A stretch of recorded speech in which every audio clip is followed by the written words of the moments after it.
Hello everyone.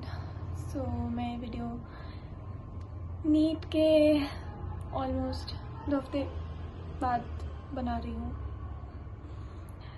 सो मेरा NEET भी सबकी तरह बहुत बुरा हुआ है और मैंने भी यही सोचा था कि मैं भी नीट के अगले दिन फ़ोन उठा के शुरू हो जाऊँगी, वीडियोस बनाऊँगी, और लेकिन कुछ वैसा हुआ नहीं क्योंकि नीट ही इतना फालतू का हुआ तो मन ही नहीं कर रहा था। और ऊपर से बस मैं टाइम वेस्ट की लगी हुई हूँ। इतने टाइम से मैं कुछ नहीं करती, मैं टाइम वेस्ट ही करती हूँ इधर उधर, कभी किसी चीज़ में कभी किसी चीज़ में। सो अभी बात करते हैं मेरी नीट जर्नी के बारे में। सो मेरी जर्नी जो 11th में शुरू हुई 2022 में, जब मैं 11th में थी तब मैंने बायजूस का ऑनलाइन कोर्स लिया हुआ था जो कि बहुत बेकार था। मैं किसी को रेकमेंड नहीं करूँगी। कोई बोले, मैंने अभी तक किसी एस्पिरेंट को ये चीज़ बोलते हुए नहीं सुना कि उन्होंने बायजूस का कोई ऑनलाइन कोर्स लिया था, क्योंकि वो सच में इतना बेकार कोर्स था। किसी को छोड़, उसके बारे में बात नहीं करते। सो उसके अलावा क्योंकि मुझे फील हो रहा था कि बायजूस के उस कोर्स से मेरा काम नहीं चलने वाला, तो मैंने साथ ही साथ ट्यूशन क्लासेस भी लगवा ली थी। और मेरा जो भी 11th में जो काम चला है मेरा, या जो भी मुझे समझ आया है, वो सारा मैं कम्प्लीटली अपने टीचर्स को डेडिकेट करना चाहती हूँ कि उन्हीं की वजह से मुझे जो भी समझ आया वो सारी उन्हीं की देन है। मेरे तीनों टीचर्स बहुत अच्छे थे। मेरे ट्यूशन क्लासेस होते थे 4 से 7:30 11th में। उसके बाद जब हम 12th में आने वाले थे तब मेरे टीचर्स ने डिसाइड किया कि उन्हें कोचिंग सेंटर खोलना चाहिए।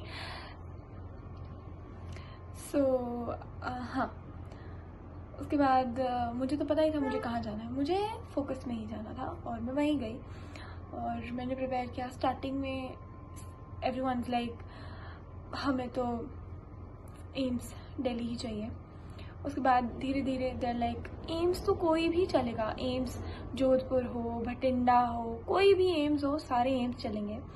एंड उसके बाद गिरते गिरते एवरीवन्स लाइक कोई भी जीएमसी चलेगा। और सेम कहानी मेरी भी है। उसके बाद प्रिपेयर किया और मॉक टेस्ट दिए, ठीक ठाक नंबर चल रहे थे। मेरे बहुत अच्छे नंबर नहीं आते थे। मैं बता दूं कि बहुत सारे नीट एस्पिरेंट्स यूट्यूब पे आके ये बताते हैं कि उनके 650, मेरे 640 से ऊपर नहीं गए आज तक। और जो मार्क्स मेरे 600 अबव आए हैं वो ड्रॉप ईयर में ही आए थे। जब मैं 12th में थी तब तो एक बार भी नहीं आए। ड्रॉप ईयर से पहले तो शायद मेरे एक बार आए थे मैक्सिमम 578 या 584 मैक्सिमम, वो था मेरा मैक्सिमम 12th में। सो प्रिपेयर किया और फिर बोर्ड्स आ जाते हैं 12th में, तो I was very disturb boards के टाइम। और सब होते हैं यार डिस्टर्ब तो वैसे। और बोर्ड्स के बाद जो मैंने हिम्मत छोड़ दी थी, बिल्कुल मैंने एक्सपेक्टेशन जैसे ज़ीरो कर दी थी कि नहीं, मुझसे नहीं होगा। दो मैं किसी के आगे नहीं बोल रही थी कि मुझसे नहीं होएगा, लेकिन मेंटली मैं कम्प्लीटली अपने आप को अंदर से ही बोलती थी तेरा इस साल नहीं होने वाला है, तो होप छोड़ दे। और मैंने लिटरली छोड़ी हुई थी। और ये मेरी मम्मी अभी मुझे बोलती हैं कि तूने 12th में तो बिल्कुल होप छोड़ दी थी पिछले साल, तो बिल्कुल सोचती ही नहीं थी कि तेरा हो जाएगा 1% भी। मैंने कहा हाँ, ये बात तो सही है। सो गाइज, यहाँ पे एक मेंशन करने वाली चीज़ है कि प्लीज़ ऐसा मत सोचा करो, क्योंकि मैं 2 साल से देख रही हूँ रिज़ल्ट बहुत अनएक्सपेक्टेड आता है, पेपर बहुत अनएक्सपेक्टेड आता है और अनएक्सपेक्टेड चीज़ें ही होती हैं। तो प्लीज़ पहले अपना माइंड सेट मत कर लेना कभी भी कि तुम्हारा तो नहीं होएगा। ये चीज़ प्लीज़ गाइज, प्लीज़ मत सोचना, कभी मत सोचना। इसने मेरा पिछला साल डुबा दिया था। ठीक है, मेरे हो सकता है बहुत ज़्यादा अच्छे ना आते, लेकिन मैं डेफिनेटली 600 के आसपास तो अचीव कर सकती थी। वो भी नहीं आए। मेरे 500 के अराउंड थे फर्स्ट अटेम्प्ट में, 500 से भी थोड़े कम थे। सो उसके बाद 12th का ईयर ख़त्म हुआ और जब मेरा पेपर हो गया था पिछले साल, तो आई वॉज कूल, क्योंकि मेरे पेरेंट्स ने मुझे फ्री छोड़ा हुआ था कि इस साल तो तेरे को मिल सकता है ड्रॉप। आई वॉज लाइक ठीक है, इस साल मैं आराम से कर लूँगी। तो स्टार्टिंग में मैं कम्प्लीटली फ्री घूम रही थी, कभी मैं कहीं जा रही हूँ, कभी मैं कहीं जा रही हूँ, अपने कज़न्स के साथ घूम रही हूँ। उसके बाद जब जून का एंड आया तो माई मॉम वाज लाइक, बेटा पढ़ना तो है ना, पढ़ना तो शुरू करना पड़ेगा, अब दोबारा से कोचिंग शुरू कर। मैंने कहा हाँ हाँ। तो मैं आकाश चली गई। तो जहाँ मैं रहती हूँ, जिस स्टेट में मैं रहती हूँ, जिस शहर में मैं रहती हूँ, वहाँ का आकाश का फैकल्टी मुझे कुछ ज़्यादा खास लगा नहीं। मैं ये नहीं कह रही आकाश बुरा है, अच्छा है आकाश, लेकिन यहाँ की फैकल्टी मुझे कुछ ज़्यादा पसंद नहीं आई। स्पेसिफिकली बायो की, वो बायो के टीचर्स, देखो मैं उन्हें बुरा नहीं बता रही हूँ, लेकिन मुझे उनका समझ नहीं आ रहा था। सो मैं वहाँ से छोड़ के और वापस वहाँ चली गई जहाँ पे मैं पिछले साल थी। और मुझे ये समझ आ गया था वहाँ पे आकाश में 4 दिन रहने के बाद कि तुझे सिर्फ वही 3 टीचर्स पढ़ा सकते हैं, उनके अलावा तुझे कोई पढ़ा ही नहीं पाएगा और तुझे किसी का समझ भी नहीं आने वाला। ऑनलाइन कोचिंग मेरे लिए नहीं है, मुझे ऑनलाइन लेक्चर्स नहीं लिए जाते। एक तो मुझे पहले ही मेरी आंखें इतनी कमज़ोर हैं, तो मुझे वही था कि मुझे वहीं जाना है। तो मैं वापस वहीं चली गई। उसके बाद मेरा ड्रॉप ईयर का जर्नी शुरू होता है 1 जुलाई से। उसके बाद मैंने मॉक टेस्ट दिए, कुछ मॉक टेस्ट में मेरे 600 अबव भी आए, तो मुझे थोड़ी पॉजिटिविटी भी मिली कि चलो 600 आने शुरू हुए हैं, तो आई वाज हैप्पी। लेकिन फिर आता है फुल सिलेबस टेस्ट। वैसे उससे पहले भी बहुत कुछ हुआ था। तो जब जान का एंड था तब तक मतलब थोड़ा चल रहा था ऐसे ही कि क्लासेस चल रही है, मॉक टेस्ट हो रहे हैं। उसके बाद थोड़ा सा थोड़ा डिफ़िकल्ट वाला टाइम आया था, थोड़ा और डिफ़िकल्ट तो चल ही रहा था। सो जब मार्च आया तो मार्च और फेब में भी, हाँ, तो फेब और मार्च में ऐसा था कि मैं और मेरे फ्रेंड्स और बहुत सारे कुछ और बच्चे भी, हम लोग अपने कोचिंग सेंटर जाते और वहाँ जाके हम लोग सेल्फ स्टडी करते थे। 10 घंटे हम वहीं रहते थे, शायद उससे ज़्यादा भी रहते हों। और हाँ, हम 10.5 घंटे रहते थे और हमारा 9 घंटे पढ़ने के होते थे और 1.5 घंटा एक टेस्ट होता था। FNTS नाम की टेस्ट सीरीज़ थी जो कि होती थी, और उसमें क्वेश्चंस आते थे बहुत अच्छे लेवल के, जिस लेवल के अब की बार नीट में आए थे। सो उस वक्त हम सब ऐसे कंप्लेन करते थे कि सर क्या आप ये पेपर बना रहे हो, आप नीट के लेवल का पेपर नहीं बना रहे हो। हमें नहीं पता था कि वो नीट वाले ही FNTS के लेवल पे आ जाएंगे। हम बहुत कंप्लेन करते थे अपने टीचर से कि आप बहुत मुश्किल बना रहे हो और ये वो। तो हमारे टीचर्स कहते थे बेटा ये कहीं ना कहीं तुम्हें बेनिफिट करेगा, प्लीज़ अभी कंप्लेन मत करो, चुपचाप पढ़ो, जो हम पढ़ने के लिए तुम्हें दे रहे हैं ना वो प्लीज़ पढ़ लो। तो ठीक है, लेकिन हम फिर भी कंप्लेन ही करते रहते थे। और उसके बाद अप्रैल का मंथ आया और अप्रैल के मंथ में हमने सेल्फ स्टडी करनी शुरू करी और घर पे रह के पढ़ाई करी। और उस महीने में जब लास्ट के 12-13 दिन थे ना मेरे पास, मैं कम्प्लीटली इन थॉट्स में थी कि मेरा होगा या नहीं होएगा, और मुझे यही लग रहा था कि मेरा नहीं होएगा। तो मुझे तो यही लग रहा था कि मेरा नहीं होएगा, लेकिन फिर मैंने एक यूट्यूब पे वीडियो देखी थी, और टू बी ऑनेस्ट मैं यूट्यूब का यूज़ बहुत कम करती थी उस वक्त। मैंने अपने फ़ोन से इंस्टा, स्नैपचैट, पिंटरेस्ट और यूट्यूब भी हटा दिया था। बाकी ऐप्स मैंने काफ़ी पहले हटा दिए थे, लेकिन यूट्यूब मैंने अप्रैल में आके हटाया था, उससे पहले नहीं हटाया था। सो यूट्यूब पे मेरे पास एक वीडियो आई जिसमें जो वो टीचर है वो समझा रही थी।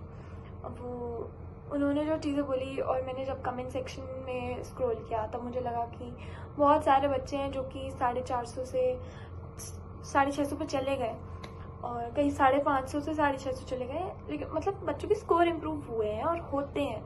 मॉक टेस्ट की कंपैरिजन में फाइनल नीट का जो रिज़ल्ट आता है उसमें बहुत सारा ऐसा ना गैप होता है कि किसी के 50 बढ़ गए हैं, किसी के 100 बढ़ गए हैं, किसी के 20-30 बढ़े हैं, लेकिन बढ़ते हैं usually. So I was like मेरे भी बढ़ जाएंगे।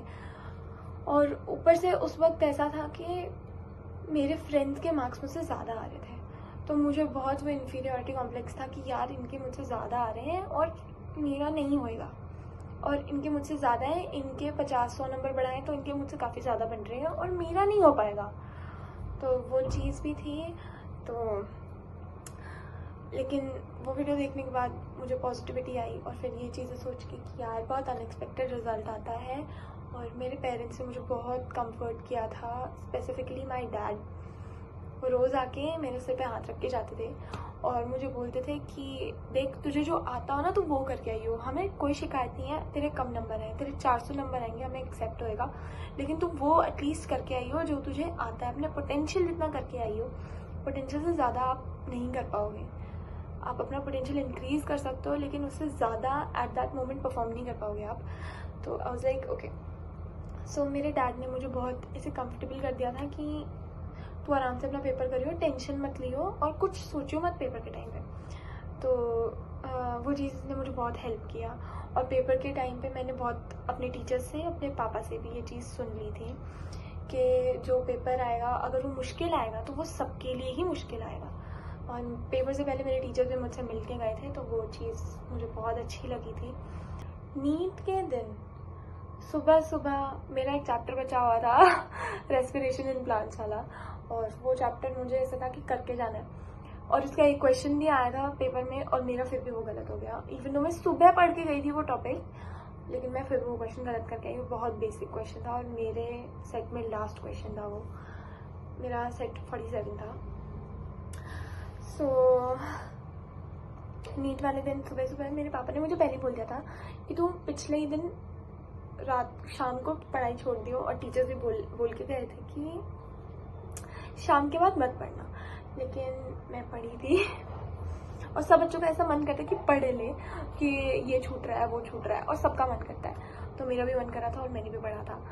और उसके बाद अगला दिन जब आया तो ऐसा था कि चलो थोड़ा आराम से रहते हैं। मैंने बस रेस्पिरेशन ऐसे जल्दी जल्दी खोला था और ऐसे ध्यान था कि पापा ना आ जाए, और मैंने जल्दी वो चैप्टर देखा और फिर रख दिया था।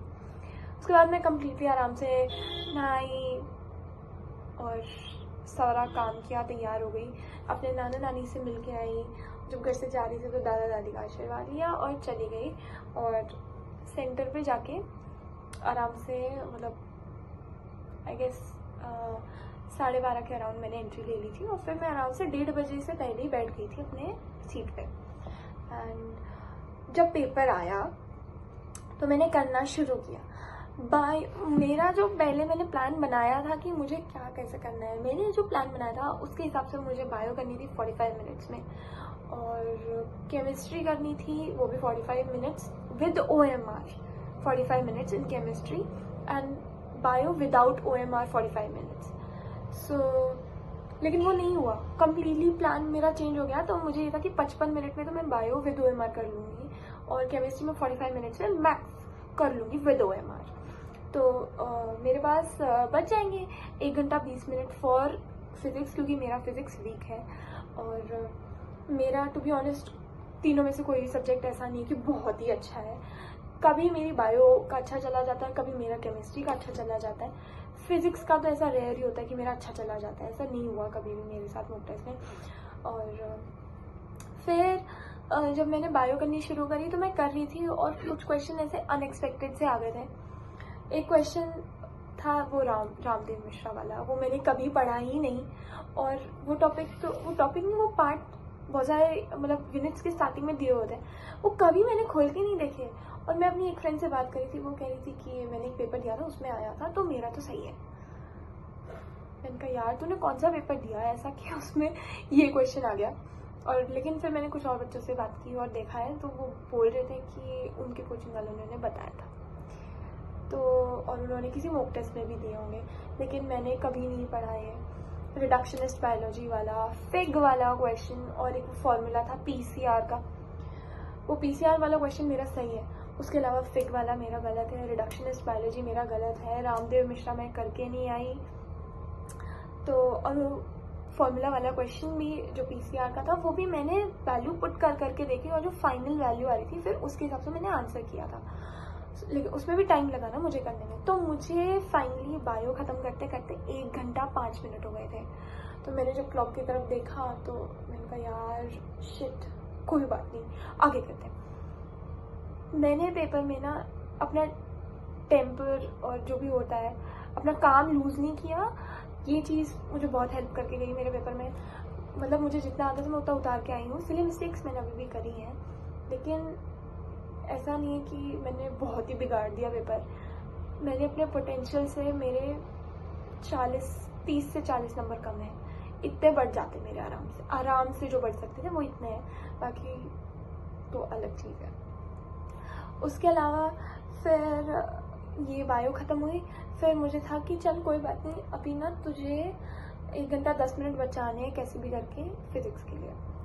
फिर मैंने केमिस्ट्री करनी शुरू करी। केमिस्ट्री भी लेंदी थी मेरे हिसाब से, तो एक ही सब्जेक्ट लेंदी आना था, क्योंकि सब लिटरली सब यही बोलते हैं कि एक ही सब्जेक्ट मुश्किल आएगा, लेकिन इस बार तो तीनों ही सब्जेक्ट ऐसे आए हुए थे। केमिस्ट्री करी, केमिस्ट्री में मुझे टाइम लग गया करते करते, और मेरा चला गया 1 घंटा। अब मेरे पास सिर्फ 55 मिनट्स बचे थे फिजिक्स करने के लिए, जिसके लिए मैं 1 घंटा 20 मिनट बचा रही थी, उसके लिए मेरे पास सिर्फ 55 मिनट बचे हुए थे।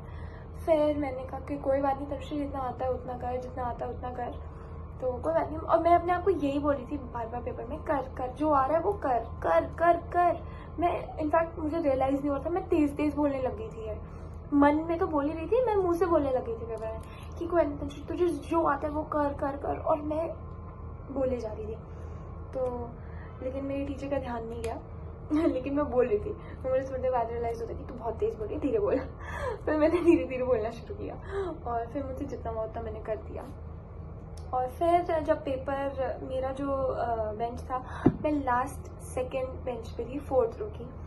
सो मेरे टीचर तो स्टार्टिंग से पेपर कलेक्ट करने शुरू करे थे, OMR और एडमिट कार्ड। तो उस वक्त मेरे पास इतना टाइम था कि मैं देख लूँ कि मैंने कितने क्वेश्चन छोड़े हैं। तो मैंने OMR में भी काउंट करे और अलग से पेपर में भी काउंट करे कि मैंने कितने छोड़े हैं। तो मैंने छोड़े थे 15 टोटल क्वेश्चंस, पूरे पेपर में 15 छूट गए थे। तो फिर मैंने जब कैलकुलेट किया तो मैंने अटेम्प्ट किया था 660 का। तो मुझे था कि पता नहीं यार कितने आएंगे, लेकिन मैं सोच रही थी कि 610 आ जाने चाहिए, लेकिन पेपर ऐसा था कि आए ही नहीं। नीट हो गया। नीट वाले दिन मैं बाहर गई अपने सेंटर के, तो मम्मी मेरी तरफ ऐसे हाथ हिला रही थी कि आजा आजा हम इधर हैं। तो मम्मी पापा वेट कर रहे थे मेरे लिए, और क्योंकि सेंटर से थोड़ा दूर गाड़ियाँ खड़ी थी सबकी ही, तो उस वक्त बस ऐसा था कि एक बार चल ले यहाँ से बाहर, फिर तुझसे पूछेंगे क्या हुआ क्या नहीं हुआ। तो लेकिन मैं फिर भी रास्ते में बोलती हुई जा रही थी, मैं कहती इतना मुश्किल पेपर बना दिया इन्होंने बायो भाषा दे दी, और इन्होंने फिजिक्स भी बहुत लेंदी बना दी, और केमिस्ट्री भी मुश्किल ही थी, कुछ भी आसान नहीं आया। फिर पापा कहते कि तूने कितने छोड़े? मैंने कहा 15 छोड़ दिए। पापा कहते 15 छोड़ दिए तूने? मैंने कहा हाँ 15 छोड़ दिए। पापा कहते चल कोई नहीं चल चल चल। तो भीड़ थी तो मुझे जल्दी से गाड़ी में ले गए, और मैं बैठते ही मेरी आंटी का फ़ोन आया, और वो कहती हैं, क्योंकि मेरी कज़न है वो भी नीट का ही ये कर रही थी, तो मेरी आंटी का कॉल आया, और वो आंटी कहती कि ये तो रो रही है, और मेरी बहन रो रही थी, और क्योंकि वो मुझसे 1 साल बड़ी है, उसका मेरा फर्स्ट ड्रॉप था, उसका सेकंड ड्रॉप था, तो वो रो रही थी। पिछले साल उसके काफ़ी अच्छे मार्क्स थे, लेकिन उसका सिलेक्शन नहीं हुआ, सबको पता है। सो उसके बाद उससे पूछा कि तेरे कितने छूटे, तो मैंने 15 छोड़े थे, उसने 14 क्वेश्चंस छोड़े थे। और फिर ऐसे था कि चलो घर चलते, कोई बात नहीं, जो हुआ वो हुआ। फिर उस दिन मैंने कुछ चेक नहीं किया, मैं इधर उधर बस घूम रही थी, अपने दादाजी के पास बैठी हूँ, दादी के पास बैठी हूँ, मम्मी पापा के साथ हूँ। अगले दिन हमें हमारे कोचिंग सेंटर पे बुलाया हुआ था कि आ जाओ यहाँ पे आके बैठ के चेक करना। जब मैंने चेक किया, मैंने किसी बहुत ही गलत आंसर की से अपना पेपर चेक कर लिया, और मेरे नंबर बन रहे हैं 460। तो मैं तो वही रोना शुरू कर दिया, क्योंकि बाकी बच्चों के किसी के 520, 30, 40 बन रहे थे। तो मुझे वो देख के इतना वो हो रहा था कि यार उनके तो बहुत ज़्यादा है, तेरे तो 500 भी नहीं बन रहे, तू 600 सोच रही थी, तेरे 500 भी नहीं है, तू क्या करेगी। और फिर उसके बाद मेरा रोना चालू हो गया, और मैं हैंकी भी नहीं लेके गई। तो मुझे ये था कि बस अब मुझसे यहाँ बैठा नहीं जा रहा, मुझे घर जाना है। तो मैंने पापा को बुला लिया कि आ जाओ मुझे लेने के लिए, और फिर मैं घर गई, मैं और रोई। बट मेरी फैमिली बहुत सपोर्टिव है बाय गॉड्स ग्रेस, और सब मुझे चुप कराने के लिए लगे हुए हैं। मेरी मम्मी वापस घर आ गई है कि मुझे संभालने के लिए कि ये रो रही है, ये तो बहुत ऐसा है। उस दिन मैं नहीं रोई थी नीट देने के बाद। मेरी मम्मी कह रही थी कि मुझे लगा था तो रोएगी, क्योंकि मोस्टली नहीं, लेकिन आधे बच्चे रोते हुए आ रहे थे, और आधे बच्चों का मुंह ही लटका हुआ था। और मैं नहीं रोई बाहर आके, क्योंकि मैं अपना अटेम्प्ट करके आई थी जितना मुझे आता था। मैं पेपर में जितना काम रह सकती थी वो मैंने अपने आप को रखा और मुझे जितना आता था मैं उतना करके आई थी। तो मुझे बस ये था कि हाँ 4-5 क्वेश्चन ऐसे हैं जो मैं कर सकती थी लेकिन मैंने किए नहीं, बस उतने क्वेश्चन का मुझे दुख था। लेकिन बाकी मुझे ज़्यादा नहीं था क्योंकि बहुत सारे बच्चे थे जो कह रहे थे हमारे तो 20 हैं और हमारे 30 छूट गए, 40 छूट गए, बहुत सारे बच्चे कह रहे थे। सो आई वाज लाइक मेरा तो ठीक गया है इसका मतलब। तो मैं अगले दिन रोई, फिर मैं अगले दिन बहुत रोई। फिर मेरे पापा कहते हैं कि छोड़ एक बार दोबारा चेक करते हैं। तब हमने एलन की आंसर की से चेक करा और एलन की आंसर की से मेरा स्कोर थोड़ा सा ठीक बना। तो मैं बताऊंगी नहीं कितना बना, जब रिजल्ट आएगा तब बताऊंगी।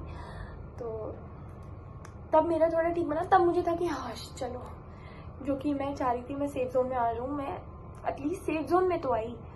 तो उसके बाद मुझे थोड़ी शांति मिली। फिर शाम को हमने आकाश के आंसर की से भी चेक किया और मेरा स्कोर ऑलमोस्ट उतना ही बन रहा था जितना पिछली आंसर की से बन रहा था, बस 5 नंबर ऊपर नीचे थे। और फिर मुझे थोड़ी शांति मिली कि चलो कोई बात नहीं। सो ये तो था कि मेरे साथ क्या हुआ, क्या किया मैंने। अब मुझे ये नहीं पता मुझे क्या बोलना है क्या नहीं बोलना, क्योंकि हर नीट एस्पिरेंट मतलब ये सोच के गया था पेपर में कि हम इतने अच्छे ले आएंगे, हम ये करेंगे, हम सब कुछ और ही सोच के गए थे और हुआ कुछ और है। और हर साल एक अनएक्सपेक्टेड टाइप का पेपर आ जाता है। पिछले साल इतना इजी पेपर आ गया कि सबके इतने अच्छे नंबर आ गए। डेफिनेटली कट ऑफ इतनी हाई ना जाती अगर ये नीट का स्कैम ना होता तो। और इस साल इतना टफ आ गया कि कोई भी प्रेडिक्ट नहीं कर पा रहा है अभी तक। मतलब इतना वेरिएशन चल रहा है ना सबकी नीट प्रेडिक्शन में। कोई कह रहा है 550 कट ऑफ जाएगी, कोई कह रहा है कि 500 जाएगी, कोई मैंने 450 वाले भी देखे हुए हैं जो कह रहे 450 जाएगी। तो 100 नंबर का गैप बहुत ज़्यादा होता है, छोटा मोटा नहीं होता भाई। 20 नंबर का तो चलता है, 100 नंबर का गैप बहुत ज़्यादा होता है। तो अगर पेपर ऐसा आया, बच्चों की शफलिंग हो गई है कि जिनका यूँ था कि ये बच्चे तो बहुत अच्छा करेंगे और ये बच्चे तो आपकी बात निकाल लेंगे। मैंने बहुत सारे बच्चे देखे हैं जो पिछले साल ऑलमोस्ट 650 पे थे या 630, 620, वो इस बार 450 पे भी बैठे हुए हैं। और बहुत सारे बच्चे थे जिनसे मतलब मुझे ऐसा था कि शायद इसका ना हो, मुझसे ज़्यादा लेके बैठे हैं वो बच्चे। और मुझे टू बी ऑनेस्ट मैं बताऊँ, मुझे ये नहीं था कि हमारे जो बैच के टॉपर्स थे उनसे मेरे नंबर 20-30 के गैप में है, जिनसे मॉक टेस्ट में मेरा गैप कई बार 150 का भी रहता था, उनसे अभी फ़िलहाल मेरा गैप 20-30 का ही है। और मेरे बहुत सारे फ्रेंड्स जो कि मुझसे काफ़ी अच्छा पढ़ते थे, अच्छा परफॉर्म करते थे, उनमें से बहुत सारे बच्चे मुझसे नीचे भी गिर गए हैं। सो इतना अनएक्सपेक्टेड पेपर आया, बच्चों की शफलिंग हो गई है। और मुझे नहीं पता कि एनटीए क्या देखना चाहता है, बट मुझे ऐसा लग रहा है कि वो यही चेक करना चाह रहा था कि एक बच्चा पेपर में बैठ के अपने आप को कितना काम रख सकता है। जो बच्चे अपने आप को काम रख के जितना वो परफॉर्म कर सकते थे उतना कर गए, उनका सिलेक्शन हो जाएगा। उनका अब सिलेक्शन नहीं हो पाएगा जो कि अच्छा पढ़ते थे लेकिन उन्हें अपने आप को हैंडल करना नहीं आता था। शायद वो यही देखना चाह रहे थे एनटीए वाले। उनका मेन मोटिव ही यही था कि हम उन्हीं बच्चों को छाटें जो कि अपने आप को काम रख सकते हैं, अपने आप को संभाल सकते हैं। सो पेपर के बारे में तो मैं क्या ही बताऊँ, मेरा सेट 47 आया था। और इस पेपर को मैंने वीडियो बनाने से पहले एक बार चेक किया था, ताकि क्योंकि बहुत दिन निकल गए हैं, मैं वीडियो बहुत दिनों बाद बना रही हूँ, तो मुझे ये याद करना था कि मैंने क्या गलतियाँ करी हैं। बायो में जो मैंने गलतियाँ करी हैं, मैंने सिली मिस्टेक्स करी हैं काफ़ी सारी, जो कि मुझे नहीं करनी चाहिए थी। मेरे आराम से काफ़ी अच्छे नंबर आ जाते। और मैं कह रही हूँ कि मेरे 30 से 40 नंबर आराम से बढ़ सकते थे अभी के स्कोर से। मैं सिली मिस्टेक्स करके आई हूँ और वो बहुत सारे बच्चे करते हैं। बस यही कहना था। और इतने सारे प्लान्स थे कि नीट के बाद ये करेंगे वो करेंगे, लेकिन सारे के सारे प्लान्स चकनाचूर हो गए। मतलब मुझे बहुत सारी चीज़ें करना पसंद है। मुझे ये था कि मैं नॉवल पढ़ूंगी, मुझे हैरी पॉटर पसंद है, तो मैंने सोचा था कि मैं हैरी पॉटर पढ़ूंगी और ड्राइंग करूँगी, जर्नलिंग करूँगी, और भी बहुत सारे प्लान्स थे कि यहाँ घूमेंगे वहाँ घूमेंगे, लेकिन सबका मूड इतना ख़राब हो गया पेपर देने के बाद कि बस किसी का मन ही नहीं है कहीं जाने का, सब अपने घर में है और बस सबका यही बुरा हाल है। सो आई होप NTA आगे ऐसी चीज़ें ना करे प्लीज़। बच्चों की लाइफ में बहुत इफेक्ट पड़ता है इन चीज़ों से। मेरा तो फर्स्ट ड्रॉप था, मैंने बहुत सारी वीडियोस देख ली हैं जो कि बच्चे कह रहे हैं हमारा 4th ड्रॉप था, हमारा 5th अटेम्प्ट था, ये था वो था। सो मैं उनकी फीलिंग बहुत अच्छे से तो नहीं समझ पाऊँगी, लेकिन कुछ हद तक मैं भी समझ सकती हूँ। सो आई होप नीट आगे से इतना ख़तरनाक ना बने और बच्चों की जो मेंटल स्टेट होता है उसको ख़राब ना करे, क्योंकि हमारी तो हो चुकी है, हेल्थ की बैंड बढ़ चुकी है। मुझे हेल्थ इश्यूज़ आ गए इस पेपर की वजह से। 3 साल में मैंने बहुत सारी चीज़ें गंवा दी, मेरी आंखों का नंबर बढ़ गया और मुझे बैक प्रॉब्लम्स भी शुरू हो गई थी और मेरी नेक में भी प्रॉब्लम आ गई थी। सो बहुत, और सिर्फ मुझे नहीं, ये बहुत सारे नीट एस्पिरेंट्स के साथ होता है कि उनकी हेल्थ की बैंड बच जाती है। सो आई होप आगे ऐसा ना हो, लेकिन हर कॉम्पिटिटिव एग्ज़ाम में ऐसा ही होता है, हेल्थ की तो बैंड बचती है। So I guess that's it for the video. I hope मैं आगे भी अपलोड करती रहूँ कुछ कुछ। See you in the next video, bye.